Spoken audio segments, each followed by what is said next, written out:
Hello Manikganj. বর্তমানে আমি আছি বাংলাদেশের ঐতিহ্যবাহী জেলা, সেটা হলো মানিকগঞ্জে। ঘুরে ফিরি গ্রামগঞ্জ, তাই এলাম মানিকগঞ্জ। তাই আজকের ভিডিওতে তেওথা জমিদার বাড়ির সব সৌন্দর্য দেখানোর চেষ্টা করব। চলুন একসাথে উপভোগ করা যাক। আসসালামু আলাইকুম, আশা করি সকলেই ভালো আছেন। আমার নিউ ব্লগে সবাইকে স্বাগতম। আজকে দেখাবো তেওথা জমিদার বাড়ির সেই পুরাতন ভবনটি, যেটা 300 বছর আগে কাজী নজরুল ইসলাম নির্মাণ করেছিলেন। সেই ভবনটি আজকে দেখাবো। সবাই ভিডিওটা স্কিপ করবেন না, কারণ স্কিপ করলে কিছু বুঝতে পারবেন না, কিছু দেখতে পারবেন না। তো গাইস, সকাল সকাল আমি বের হয়ে পড়লাম তেওথা জমিদার বাড়ির উদ্দেশ্যে। সো গাইস, আমার একটু সময় লাগবে তেওথা জমিদার বাড়ি পৌঁছাতে।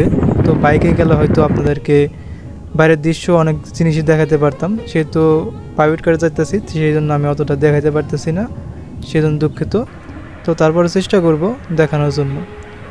তো গাইস, তো সব সৌন্দর্য দেখাবো। তো আমার বাসাতে বের হয়ে ঘন্টাখানি সময় লাগে তেওথা জমিদার বাড়ি যাইতে। তো গাইস, আমার সাথে আছে মৌলানা কাউসার আহমেদ দৌলতপুরি, যে তেওথা জমিদার বাড়ি ঈদগাহ মাঠে ইমামতি করে। তো গাইস, আর একটা কথা বলতে চাই, যারা কাউসার আহমেদ দৌলতপুরির ওয়াজ শুনতে চান, ইউটিউবে গিয়ে সার্চ দিবেন মৌলানা কাউসার আহমেদ দৌলতপুরি, তাহলে দেখতে পারবেন অ্যাভেলেবল ওয়াজ। তো গাইস, আমার ভিডিওটা কেমন হয় অবশ্যই কমেন্টে বলবেন। আর আপনি যদি আমার চ্যানেলে নতুন দর্শক হয়ে থাকেন, অবশ্যই চ্যানেলটা সাবস্ক্রাইব করে রাখবেন। নতুন নতুন ভিডিও পেতে আমাদের এই ইউটিউব চ্যানেলে আপলোড দেওয়া হয়, সবাই দেখবেন। তো ভিডিওটা কেউ স্কিপ করবেন না, আবার বলতেছি। তো ভিডিওটা কেমন হয় অবশ্যই সবাই কমেন্টে জানাবেন। আর ভিডিওটা যদি অবশ্যই ভালো লেগে থাকে অবশ্যই লাইক দিবেন।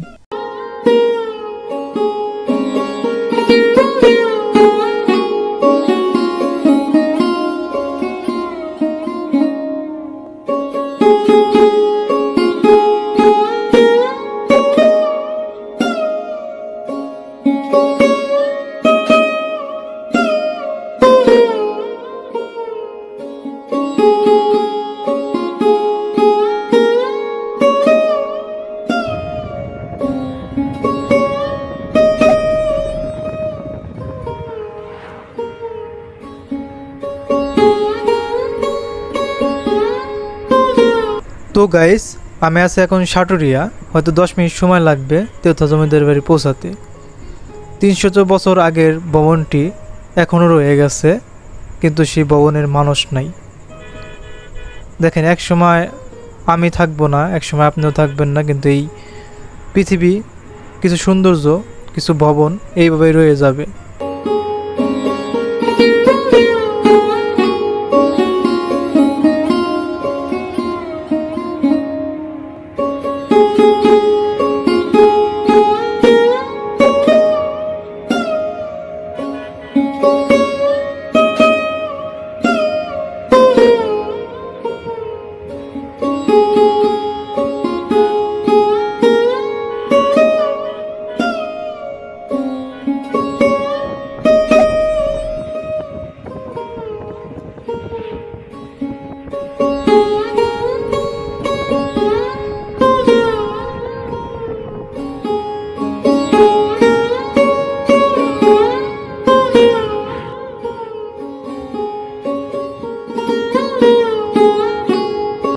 তো গাইস, আমরা এখনও তুলি, আর কিছুক্ষণের মধ্যেই আমরা তেওথা জমিদার বাড়ি পৌঁছে যাব।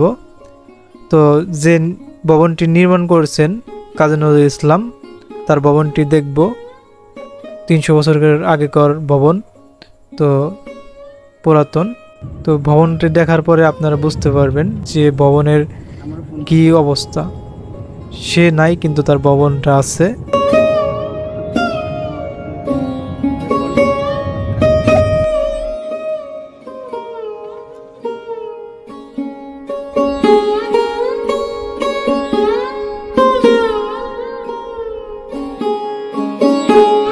সো গাইস, আমি এখন তেওথা এসে পৌঁছালাম। হ্যালো তেওথা, আমি আছি এখন তেওথা জমিদার বাড়ি। এক সময় জমিদার ছিলেন এখানকার, এখন নাই। তো গাইস, 300 বছর আগেকার সেই ভবনটি যে নিজের হাতে তৈরি করছিলেন কাজী নজরুল ইসলাম, তো আজ সে নাই, কিন্তু তার ভবনটি রয়ে গেছে। তো আমি ঘুরে ঘুরে এই ভবনটি দেখাবো।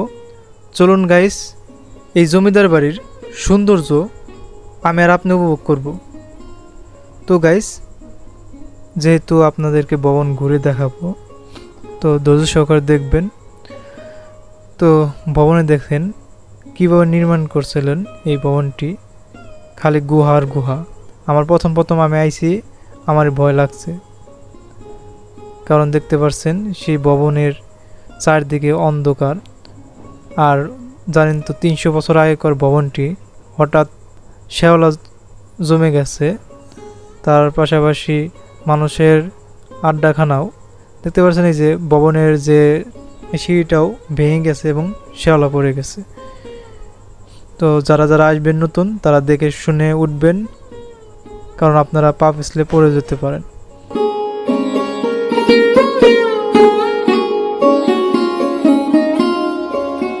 তো গাইস, দেখতে পাচ্ছেন এই ভবনের ছাদ ভেঙে পড়ে গেছে অলরেডি, দেখতে পাচ্ছেন। তো আরও দেখাবো আপনাদেরকে চারদিকে ঘুরে ঘুরে দেখাবো। তো এই ভবনের অনেকটাই দেখতে ভালো লাগে, যেহেতু 300 বছর আগেকার নির্মাণ করছিলেন এই ভবনটি।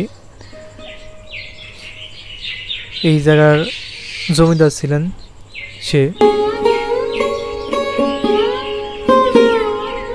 তো দেখতে পাচ্ছেন ভবনের আলাদা আলাদা সব পুরাতন হয়ে গেছে, কেবল ভেঙে চুরে অটোমেটিক পড়তেছে।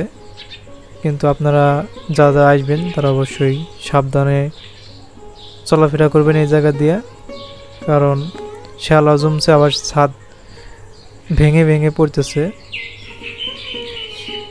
বুঝতে পারছেন। এই ভবনের রুমের অভাব নেই। তো যেহেতু আমি এই ভবনটি 3 তলা, যেহেতু আমি ছাদে যাব, ছাদে যেয়ে আপনাদেরকে ছাদ থেকে দেখাবো।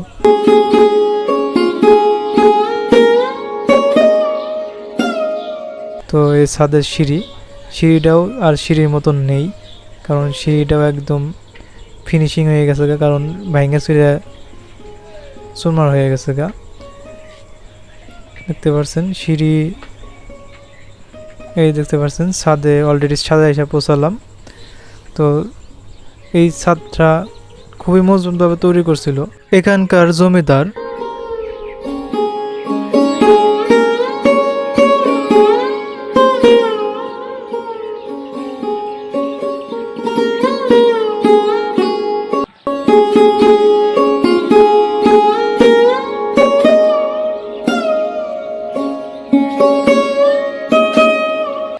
এই ভবনটি 3 তলা, 3 তলার মধ্যে আমি 3 তলার উপরে উঠছি, কিন্তু ওঠার প্রস্তুতি ওইভাবে ছিল না। এই ফার্স্ট টাইম আমি এই দেওতা জমিদার বাড়ির এই ভবনের ছাদে উঠলাম, তো দেখার জন্য, আপনাদেরকে দেখানোর জন্য। আর একটা কথা বলতে চাই, যদি আপনারা কেউ আসেন তারা দেখতে পারেন।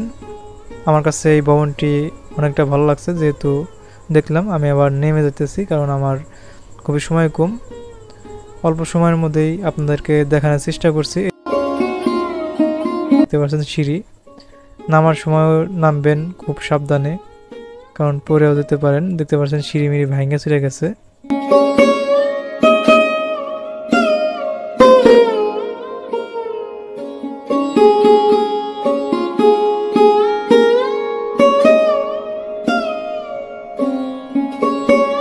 তো গাইস, ভবনটা কেমন দেখলেন আপনারা অবশ্যই কমেন্টে জানাবেন।